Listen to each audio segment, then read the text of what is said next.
How's it going, American History 2 students? This is Mr. Bell back with you again today on what would have been day 137 of 180 if we were doing normal school. What is COVID shutdown day 12? This is Tuesday, March 31st, 2020. March has felt like it has lasted a year, so hopefully April is better to everyone across the world. So here's what we're going to do today. We're going to go over this warm up, and then we're going to do like one or two slides of notes just so we can go into our reading activity for today. Of course, you have access to this reading activity on Canvas. So let's go ahead and go over this. Who was the first man to fly a plane across the Atlantic? That was Lucky Charles Lindbergh. Charles Lindbergh, the stunt pilot whose child would later end up be kidnapped and killed. Who was the most famous athlete of the Roaring Twenties? The Great Bambino, the Sultan of SWAT, Babe Ruth of the New York Yankees. What book was famous for being a commentary on materialism of the 1920s? That's The Great Gatsby. The man that had everything had nothing at all. So the first one here is Charles Lindbergh. The second one is Babe Ruth. And the third one is F. Scott Fitzgerald's Great Gatsby. So I'm going to go over a slide that pertains to the reading activity that we're going to do today. So let's go ahead and get into that now. We're getting into the Great Depression in 4.2 and 4.3. 4.2 really digs into what caused the Depression and kind of what life was like during the Depression. 4.3 is how do we get out of it. The Great Depression, you're talking about unemployment, above 30%. And we didn't have a lot of the social safety nets that we have now, like Social Security, things like Medicaid, things like Medicare, food stamps, WIC. Those things were not around. So when you lost your job and went broke, you were literally fighting to survive. And many, many people lost their homes, which we will go into once we go over 4.2. But since I wanted to mix it up between reading activities and notes instead of just throwing notes at you, I'm going to go ahead and cover this slide. And we'll recover it again when we go through this notes section, but just today for purposes of understanding the reading activity. So Hoovervilles were the shanty towns, or shacks would be a better way. A town of shacks would be a better way to describe them, as people had their homes foreclosed on by the banks and people lost everything and couldn't keep up with their mortgage payments. The communities pulled together and they built makeshift homes that were nicknamed Hoovervilles. The reason they were nicknamed Hoovervilles is because they are named in honor of one of our worst presidents in American history, Herbert Hoover, who was not the main cause of the Great Depression. He played into it a little bit, but he's mainly known for not being able to come up with a solution to pull America out of the Depression. So people are starving, they're waiting in these soup and bread lines, getting one meal a day from the government. And most of the time, you would have the parents give the food they had to their kids. So people were literally starving to death. So as messed up as it was that these people who had lived in nice homes were now living in shacks, especially in bigger cities like Seattle, we'll talk about today, like New York, it, in a weird way, brought people together in a time of crisis. So that's what we're going to be reading about today, is what life was like in those Hoovervilles. So I'm going to minimize that. That's it for kind of the PowerPoint stuff today. And I'm going to pull up this reading activity. Now, this is on Canvas. In fact, bear with me while I pull up Canvas here. This is first period. If you see, there is the reading activity for today, Hooverville Reading Activity. You click on this right here, and you will get what we're actually going to read over the course of the video. So what's the point of this? In class we usually read about 75% of these together because I feel these are the best teaching tool I have, being able to dive into primary sources and trying to portray to you what these people are going through. And I don't want us to miss that. I know I certainly don't want to miss it, and I don't want the people who really want to get as much as they can out of this course. If you see me looking off in the distance, I have another computer here. I'm checking my emails. I don't want people who really want the most out of the course to feel shortchanged. So is this going to be as effective as going back and forth between me reading it and you guys reading it? No, and you guys being able to ask questions, but can I hit on some of the points I'd have made in class? Yes. So If you have any questions about these reading activities, you can email me, of course, bsbell@clevelandcountyschools.org. So here's what we're going to do. I'm going to read through this. I'll pause, make points and stuff, and then we'll go through some of the questions. And if you read along with us in this YouTube video, I'm going to label these watch-alongs. So as we're going to read through it, I will tell you an abbreviated number of questions to do. In other words, if you actually watch this or pull up the YouTube video and watch the end, you will see that you don't have to answer all of these in your Google Doc. So let me see if I can maximize this here. I don't know how well you guys are seeing that. So, but anyway, you have it. I don't like reading on the computer. You guys know that, so I'm going to try to do that. But if not, I have a paper copy. If you want a paper copy of these, they're available in the front office. So let's go through this. This is from 1935, a guy named Jesse Jackson, not the Reverend Jesse Jackson, the famous civil rights leader. And again, I'm kind of I'm not reading the chunk of it, I'm reading all of it. So if I pause to get coffee, water, hopefully you'll understand. This is a true story of my own experiences. I was one of the first 20 to build a shack upon the property of the Seattle Port Commission, located upon Seattle's waterfront bounded by Railroad Avenue on East Dearborn Street, on the north Connecticut Street, on the south, and the waterfront to the west, that was destined to pass through many difficulties and grow to a little shanty city of about 600 shacks and 1,000 inhabitants. Moving on to the second paragraph. It was in October 31st that I, a lumberjack, long out of employment, found myself out of funds, seeking relief from charitable institutions. The depressions had just begun, and no national or state relief had been set up yet. This is before Franklin Roosevelt does the New Deal, which you will learn pulls America out of the Depression. So the task of handling the relief of the needy was being attempted in a feeble way by charitable organizations that were not prepared to handle such a gigantic and unexpected problem. So it was a good thing these charities were doing, but they're not set up to feed an entire country who is out of work. The relief given, though no fault of their own, was pretty bad. At least they were doing something, though. Moving on to the next paragraph. I walked down the waterfront. Of course, Seattle, it's on the west coast there. You got the famous Pacific Northwest, beautiful, beautiful city. Unfortunately, being hit very hard now by COVID-19, but I'm here their cases are going down. And unfortunately, at this time, they were hit very hard by the Great Depression. I walked down the waterfront to a vacant property of the Seattle Port Commission where a shipyard was once located. When the shipyard moved to another location, it left behind concrete machinery pits, plenty big enough to make a room. So you have just construction crews walking off the job because nobody's paying them, because the people that had the money to pay them to build things, these bigger companies, went under. So construction just ceased. It was almost like time stood still. And plenty of scrap lumber and tin that could be used to build crude shelters, any of which would be a big improvement over the hard floors of the charitable institution.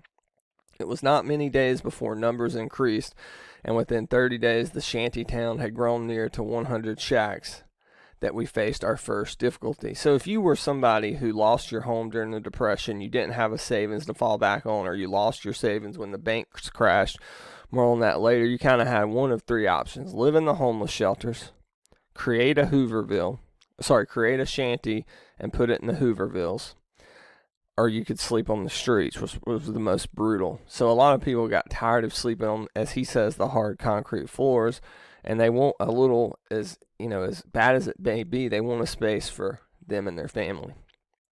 The Seattle health officials decided our shacks were unfit for human habitation and posted official notices on our doors notifying us of the fact and giving us 7 days in which to vacate, to leave. At the expiration of the 7 days' notice at 5 a.m., just as daylight was breaking in, one of the heaviest downpours of rain that fell in Seattle, that fall on a regiment of young uniformed law officers, and an order swooped down upon us with cans of kerosene. So Seattle's notorious for rain, so this is one of the worst places to have a Hooverville at. So here's these police officers coming in. They're dumping kerosene on their homes. They apply a torch, so they're literally burning their homes to the ground. Amidst the confusion that followed, we salvaged our few belongings, and just soon as the officers were out of sight, we returned and rebuilt our burned down shanty, so they're starting from scratch a second time. A month later, this performance was repeated. This time, we did not rebuild, but dug in instead. With any kind of digging tool we could find, we shoveled the loose sand out of the concrete pits, over the top of which we placed a tin for a roof. This time, we knew that there would be no burnout. The concrete and tin and were fireproof and would not burn. I want you to think about this, guys. They lose their home in the Depression when the banks collapse. Then they lose their homes when they're burnt down with kerosene, as in their makeshift homes, the Hoovervilles. So that's after they left the homeless shelter. So you're going, pay attention here. I know you are. You're going from your home to a homeless shelter to a Hooverville that's burned down to a Hooverville that's burnt down again to now you're wising up and making this as fireproof. So within the span of a year or so, this is the 5th home that these people have had.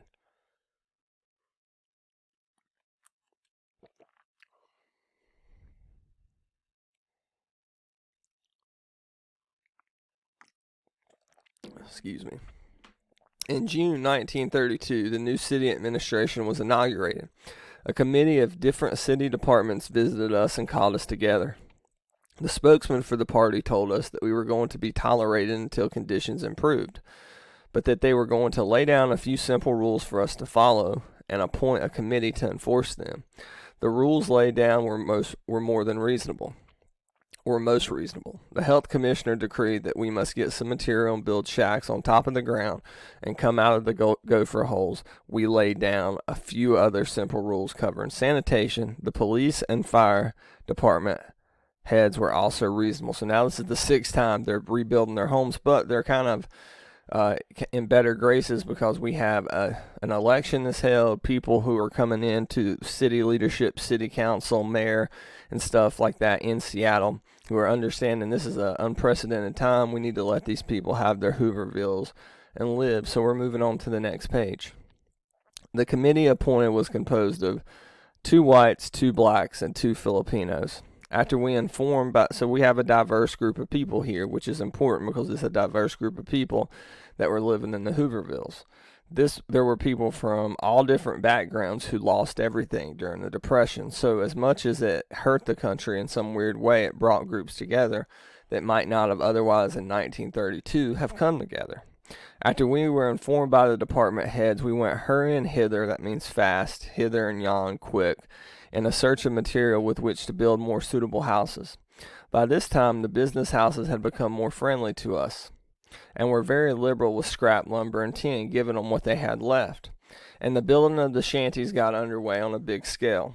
It seemed but a few short weeks until more than 100 shacks were under the course of construction. As several of us sat around an open campfire one evening, one of the shanty dwellers remarked that we must have a name for this place. We can't call it any old thing. One man spoke up with, "This is the era of Hoover prosperity," sarcasm obviously. "Let's call this place Hooverville." So the name, given through sarcasm to then President Hoover, has clung to this place ever since. At the beginning, it was difficult to get a lot of fellows to consider regulations, and we discovered that some of our committee men were unsatisfactory. A meeting was called, and we displaced them with others. One of the new members is the writer, who perhaps is no different from the other, but was soon being called Hooverville's mayor, so they have leadership now. The new committee set out a more rigid enforcement of regulations and was ably supported by the city authorities. When Hooverville was started in 1931, the business houses in the part of town were pretty hostile to us. They looked down upon us as a bunch of shiftless fellows and no doubt wanted to be rid of us. But when they saw us, they began to begin the determined uphill struggle of building ourselves houses to live in. Their attitude changed, so they gained respect when they saw that these people had a willingness to live, a willingness and drive to feed their families, put a roof over their head, literally building it from scrap. The shacks in Hooverville are built out of every sort of material and all sorts of architecture are followed. as it is suited the taste of the builder and the material he had to build it from. Some are no bigger than piano boxes, and some have 5 rooms. There is no gas or electricity or running water. Kerosene oil lamps are used for lights, and wood to cook and heat with. Hooverville is a colony of industrious men, the most of whom are busy trying to hold their heads up and be self-supporting and respectable. A lot of work is required in order to stay here. Consequently, the lazy man does not tarry long in this place. So it's kind of ironic. A lot of people look down on them because they see them as lazy because they're not working.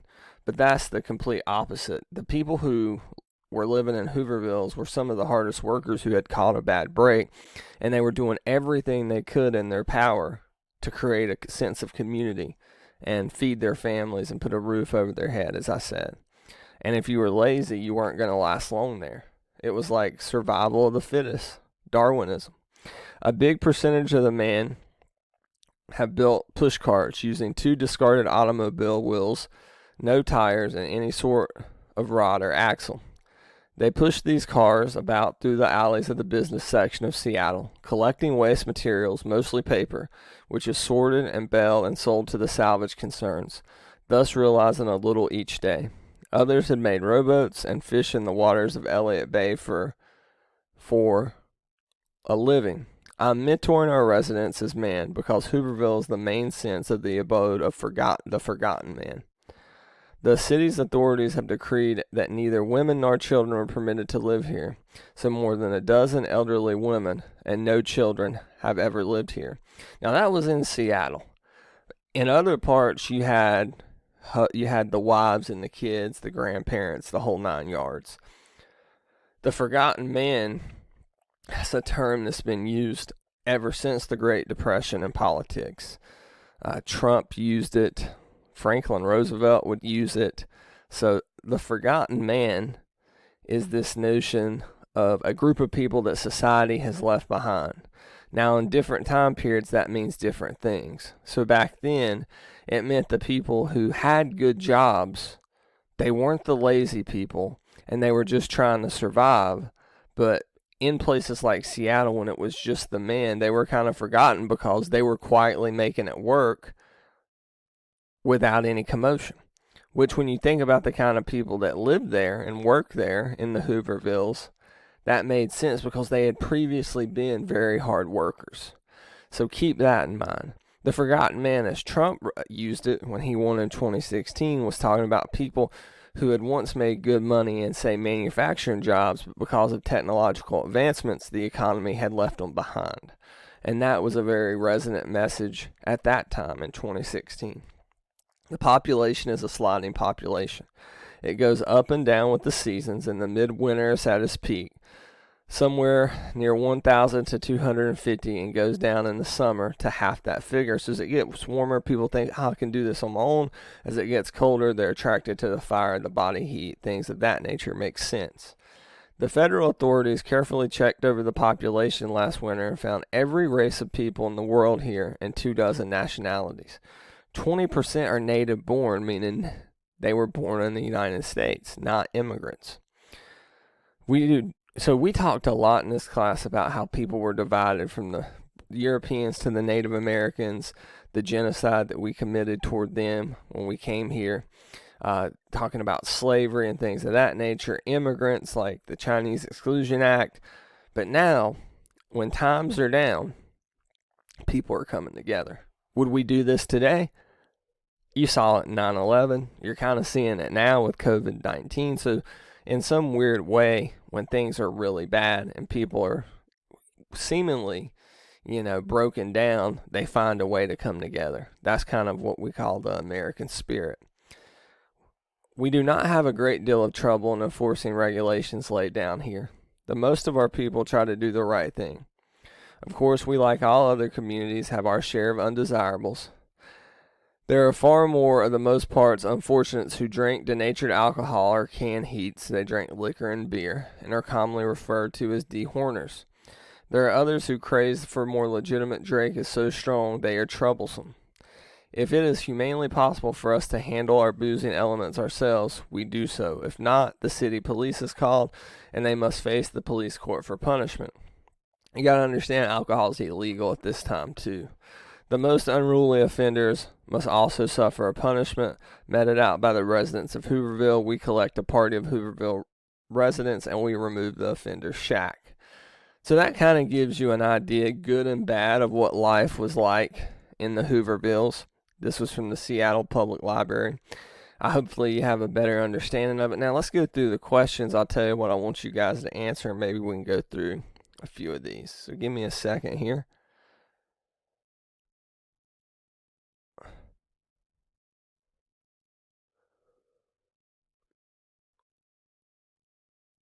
Let's look at 2 and 4. So if you went through this whole thing, I'm going to ask you to answer questions 2 and 4, and I'm kind of going to get you started on those. If not, I'm hoping you do all of them here. Sorry, that repeats there. How did local businesses support Hooverville? Did they? Use evidence for the text in your answers. So local businesses did support Hooverville, right? They gave them scrap. Later on as it was more accepted to help build their Hoovervilles, and you can find that up in the text up top. Let's go to 4. What type of people lived in the Hooverville? What were the people that lived there known as? They were known as the Forgotten Man, if you remember that, because society had left them behind. We covered that a lot earlier in this video. So what type of people lived there? Was it the worst of the worst, the laziest bunch? No, it wasn't. It was people who had caught a bad break but were indeed hard workers. So if you watched this video, you did the watch along. When you do your Google Doc answers to this and share it with me, all you need to do is 2 and 4. If you didn't watch this video, you're doing the whole thing. So see, there is a benefit in watching this video. So I thank you for doing this watch along. I hope this worked. If it doesn't, we can scrap this, but I think it went pretty well for the first time.